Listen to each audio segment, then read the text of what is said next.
Good morning students. In this session you are going to learn about advent of Europeans. Before going to the topic, just we recall the last class in a few sentences.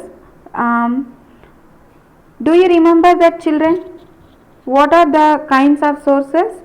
One is written sources and another one is material sources, right? Yes, what are the written sources? Written sources include literatures, travel accounts, diaries, autobiographies, pamphlets, government documents and manuscripts, isn't it? Yes. What is mean by archive? Archive is the place where the historical documents are preserved, right?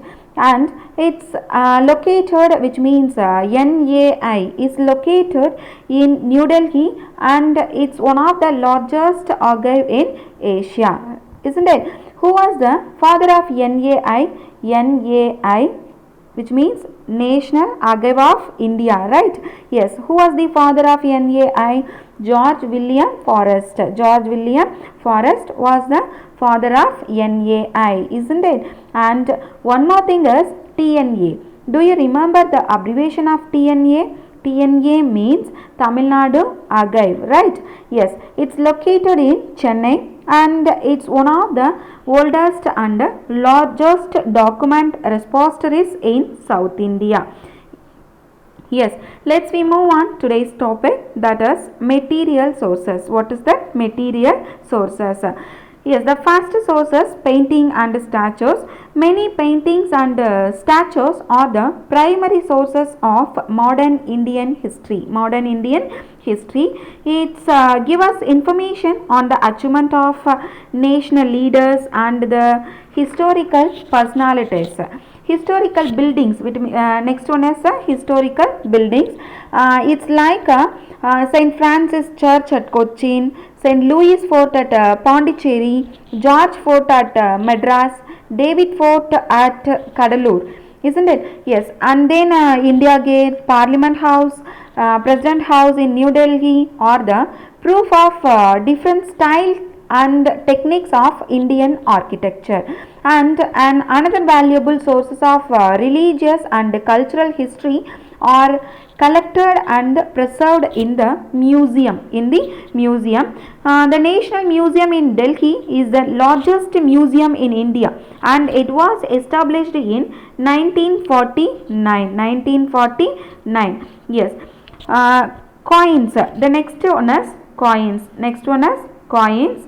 Coins are an excellent source of administrative history. Excellent source of administrative history. The first coin of modern India was established in 1862 AD. 1862 AD by the British. King 7th Edward, who ascended the throne after Queen Victoria, issued his portrait. The Reserve Bank was formally established in 1935. When did they establish? 1935. What is that? Reserve Bank was formally established in 1935, and it was empowered to issue bank notes to the government of India, to the governments of India. The first 5 rupee note, which means the currency, paper currency of 6th George was issued by the RBI in January 1938. January 1938, isn't it? Yes. In 1453, the closure of the land between the India and Europe after the conquest of Constantinople. What is that? Constantinople by the Turks. And then the Turks also entered the Balkan Peninsula and the North Africa. Balkan Peninsula and the North Africa. Here it's stimulated the European countries to find a new sea route to the east, isn't it? Yes. The next one is Portugal. What is that? Portugal. Of all the European countries, only Portugal was interested to find a new sea route to India. Prince Henry of Portugal who is commonly known as the navigator, and he only encouraged his country people to exploring the unknown regions in the world. Then the Bartholomew Dias, he also one of the Portuguese sailor. He reached the southernmost tip of Africa in 1487. 1487, the southernmost tip, which means the Cape of Good Hope. The Cape of Good Hope of Africa in 1487. When did he reach? 1487. He reached 1487, isn't it? Yes.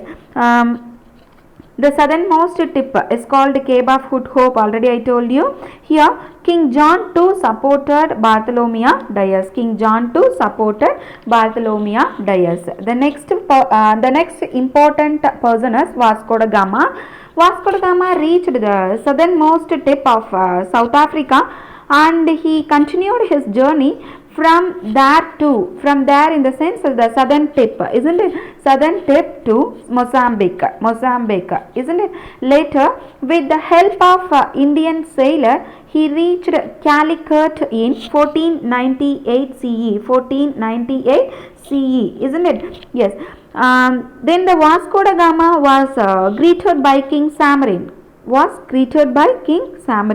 After the Vasco da Gama, the sailor from the Portuguese, Pedro Alvares Cabral, he followed the voyage of Vasco da Gama and arrived at Calicut in 1500 with a few hundred soldiers on 13 ships. Then the second time Vasco da Gama came to India in 1501. With 20 ships. At that time, he established a trading center at Kannur, isn't it? Later, Vasco da Gama established a trading center in the Calicut and Cochin regions. Thus, the angry King Samarin attacked the Portuguese, but the King Samarin was defeated by Portuguese. Later, Cochin became the first capital of Portuguese East India Company. And then later Cochin became the first capital of Portuguese East India Company. In 1594, Vasco da Gama came to India for the third time, and he fell ill in December 1524 in Cochin. Yes. The next important person is Francisco de Almeida.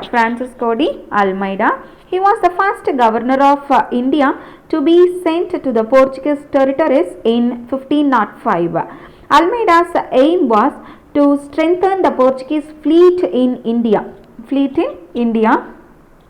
Because of that, he followed one policy that is called the Blue Water Policy. What is that? Blue Water Policy. When the Portuguese tried to disrupt the Arab monopoly in the Indian Ocean, it negatively affected Turkey and Egypt. The Sultans of Bijapur and Gujarat supported the Sultans of Egypt and Turkey against the Portuguese, isn't it? The Portuguese were defeated by Muslim fleet in a naval battle near Chaul. Chaul is in Maharashtra, isn't it? Almeida's son was killed in that naval battle. The Almeida defeated the Muslim fleet in a naval battle at Dayu.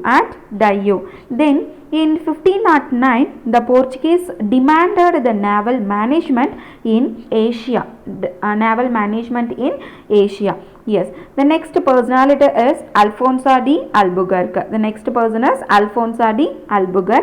He was a politician of Portugal, major force, and a great conqueror. He was the real founder of Portuguese power in India. After Alfonso conquered Goa on November 1510 from the Sultan of Bijapur. In 1515, he expanded Portuguese power in the path of arms in the Persian Gulf, and he encouraged the Portuguese marriage with Indian women. Then he also made friendship with the Vijayanagara Empire, isn't it? Yes. The next personality is Ninoti Kunha. Ninoti Kunha. After the Alfonso de Albuquerque, Governor Ninoti Kunha shifted the capital from Cochin to Goa in 1530. In 1534, he captured part of the Bazin from Bahadur Shah of Gujarat, and also he captured Dayu in 1537. 1534, Ninoti Kunha captured the part of Bazin from Bahadur Shah. And in 1537 he captured Dayu. Then in 1548 he occupied Salsette after capturing Daman from the local leaders of Gujarat, isn't it? Yes. In the 16th century, which means they succeeded in the 16th century, succeeded in capturing areas. He captured some areas such as Goa, Dayu, Daman, Salsette, then Pasin, Chaul and Bombay. Here they enjoyed good trade benefits in Hooghly on the Bengal coast and the Santom on the Madras coast.